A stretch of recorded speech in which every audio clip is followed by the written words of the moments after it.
and all the processes you're seeing here, please don't do this indoors. This is very dangerous to do indoors. These gases here are actually poisonous, so watch out for that. Okay guys, here we have a car battery that unfortunately does not charge anymore, and I'm gonna try to show you on the multimeter how many volts do we even have here. Hopefully you can even see that. I'm taking a big assumption here, and as you see, that's less than 2 1. So let's say 2 volts. With 2 volts, there is nothing that you can charge this battery with unless you do the shock or whatever they call those methods, and we're not going to do any of that. But today we'll try to bring it back in a different method. So today we're going to use what's called flush and fill. We're going to first clean the top compartment of the battery just to make sure there's no grease or dust, and we're gonna open all the caps. If your battery has a 1 piece or 2 pieces instead of these caps like mine has, you might just have to pry it up from the sides.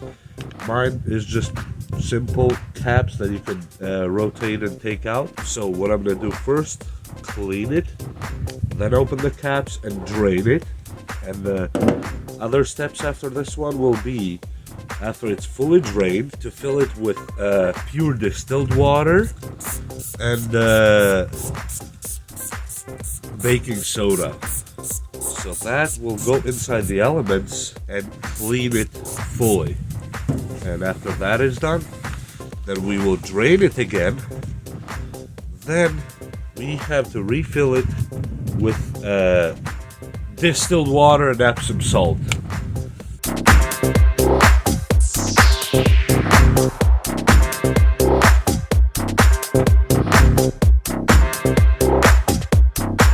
And at this point, we're ready to open the caps.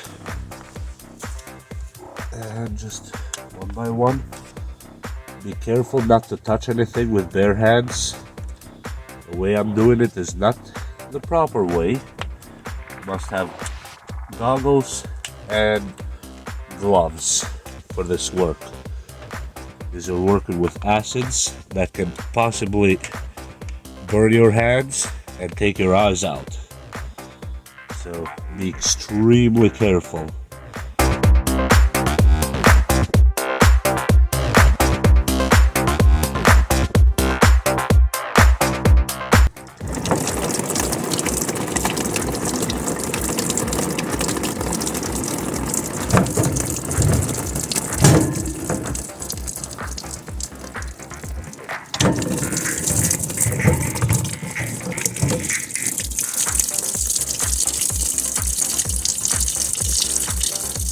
And now we just let the battery drain for as long as it takes.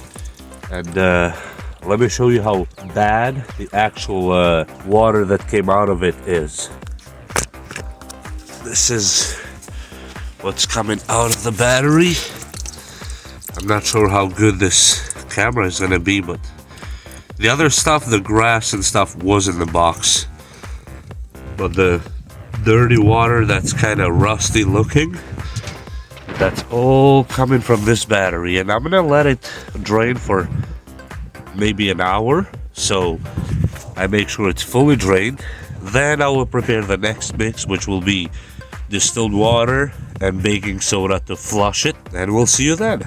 Okay, after we let the battery drain for a little bit, we get our distilled water, which in my case I just made my own, so it's not gonna be perfect, but I'm not using this battery to be put in my car. If you're making it in a more serious note, you probably should go with water. It's like $1 you can buy from Walmart or all the convenience stores. I made my own, just simple rainwater with and I just boiled it, and that's all. So now I'm gonna add baking soda, just regular baking soda, to the water, mix it good, and fill the battery so it flushes and it cleans that, I don't want to say plaque, but I can't find a better name. There's a layer that it puts on the elements, and this one flushes it down. So we'll put it there, shake the battery a little bit, leave it a few minutes with it so it activates and cleans, and then we flush it again, so we drain that water.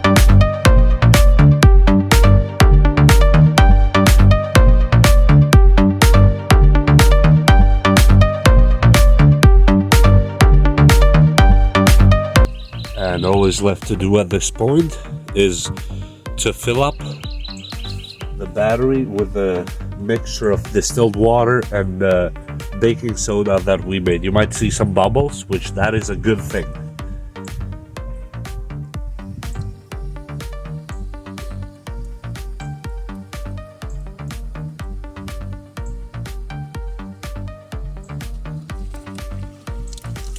As you see, this is all dirty, at least here in person. This is actually very dirty. Right there. That's reacting with the dirt that's inside.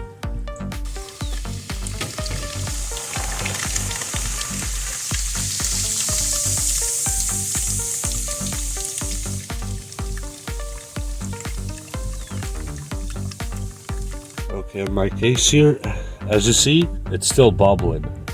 There's a lot going on inside right now, reacting. And to make sure that I really flush it well, I'm gonna dump this water down and redo it again. Just this step. So, but another thing, before you dispose of the water that we drained in the bucket down there, before you dispose that, please add some baking soda to it so it's safer to dispose, because it deactivates the acid.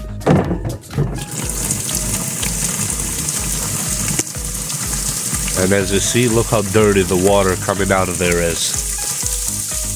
This is really bad. So I'm gonna have to just reflush it again really quick, but this time I'm not gonna leave it too long. Just a matter of dumping all that grime and dirt that's inside already, and just repeating this process again. And then I'm gonna leave it for maybe 15 minutes to interact with the baking soda and distilled water.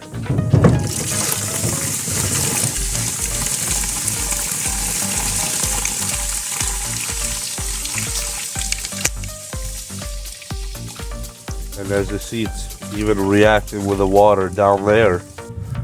Okay, and you saw that sticker that said 3 years free replacement. Yeah, that was 8 years ago, so there's no more replacements for this battery. Okay, and now time to add it a second time, and let's see if it bubbles again. As you see, yes, there's still more dirt and grime going on there.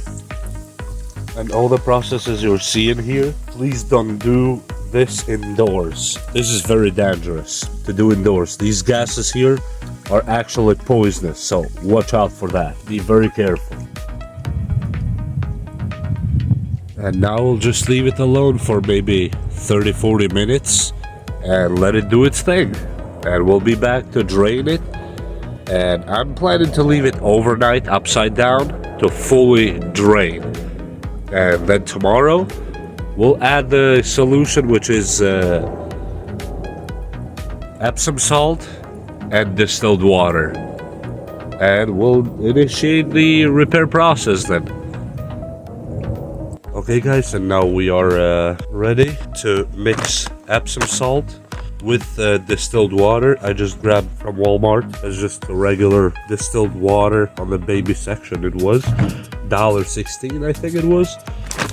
And just regular pure Epsom salt. That's all it is. And sometimes you might find it under different names, because its real name is magnesium sulfate, as you see right there.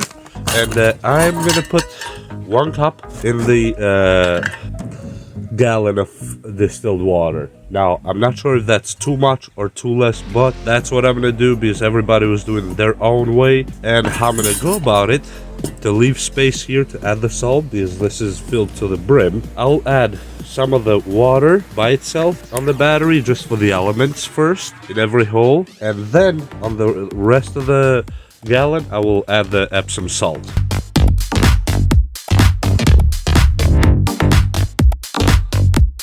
And now we have probably this around here is the gallon, and I will add the salt. It doesn't need to be Dr. Teal's, by the way. Any Epsom salt from Walmart, from wherever, will do the job just fine.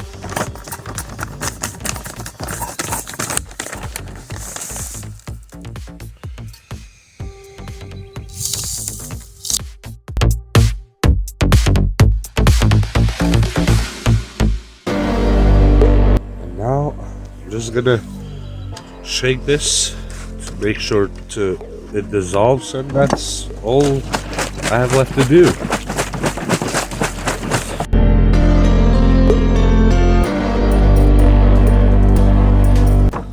And it looks like the salt has been dissolved. Oh yeah, looks really good. And now I'm gonna start pouring slowly. Don't overdo it. Just go one by one. And it all will be fine.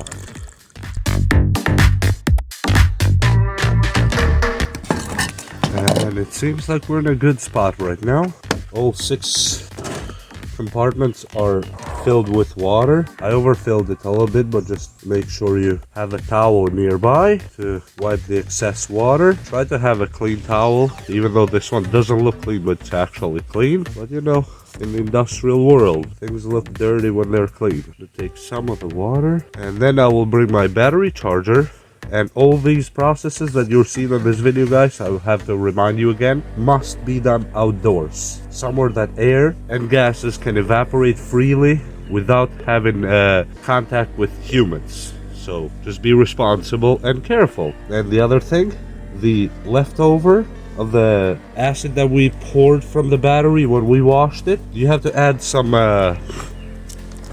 baking soda on it and let it rest for at least an hour or 2. So the baking soda neutralizes all the agents in the acid. So it makes it safer to discard wherever you discard yours. Just please don't put it near trees or any vegetation. And with that said, let me bring the charger, and I'm gonna let it charge here outside, not inside, because you will see that these will start boiling and evaporate gases, and that's not good to have inside. It's actually poisonous. Okay, and what I'm using to charge the battery is just one of those Walmart EverStart smart battery charger. And what I'm gonna do when I plug it in, I put the 2 clamps on the battery, and I'm gonna hit start recondition. It has a recondition option, and let it recondition. It will take forever sometimes, and you'll see some water bubbling and running out of the battery. Don't freak out, that's very normal. It happens, it's part of the process. So let's just go ahead and start reconditioning the battery. It is on. It says please put the clamps on, which is normal. Keep note of your positive and negative. The positive is here with a plus, negative here is a minus. Don't switch those, that's not good. But I'm putting the positive, wiggle a little bit so it makes a good contact, and I'm putting the negative. Okay, now it made contact. And now it says capacity 0%, 3.2 volts, normal. And I'm gonna hit recondition. And now it says battery in repair now, as you see. And I'm gonna leave it alone for as long as it takes. It might take hours. And if I need to update you anything on this process, guys, I'll just do so. Okay, so it's been a few days now since we started that whole project with this battery, and now it's inside the house. The bubbling has stopped, the heating has stopped, and it's cool as a cucumber. Now I'm gonna put these leads here. Let me put this. This is empty, by the way, just to support my lead. I'm gonna put this here on the positive, just so we can measure how many volts we have on it. Okay, one side there, and let me get the other lead here just to see how many pixies we have. And we have 5 volts. It was 4 point something outside, but 5 looks here, which is more than enough to kick in on the charging machine. Let me take these out of here really quick. And I'm using this EverStart battery charger, Walmart Special Chinesium. It has 25 amps rapid charge, 10 amps quick charge, 2 amps trickle charge. I'm gonna put it on 2 amps, obviously. But first, I think I should go and recondition. But I'm just gonna click on charge so I can show you guys real quick. It has start, aid, battery, and all that. If you guys want me to do a video on this thing, I can make it, but I don't see a need for it. But it's on, and let me put the clamps on here just to make sure it has a good contact. On the other side too, good contact. and it says 4.7 volts. That is the reality. 0% because we haven't done anything, and I think the best way you can start charging it, and as you see, it will start charging. But best thing to do right now, oh yeah, now it's getting the information capacity at 60%. We need to get that capacity at least 80% if possible. If possible, I'll take 60% anyway, based on or compared to where we started from with this battery, but I would be pleased with 80%. Anyway, I'm gonna hit recondition because that's what we need on this battery first, since we're already at a point that it's taking charge and it's showing voltage and the voltage is stable. That's what matters. And besides that, I don't really know what else to say about this battery project we did here, and it worked. Now, will it be perfect? No, I don't think so, but I can use this battery for a lot of things. So, with that said, I hope you learned something from this video, and we will see you next time. Bye!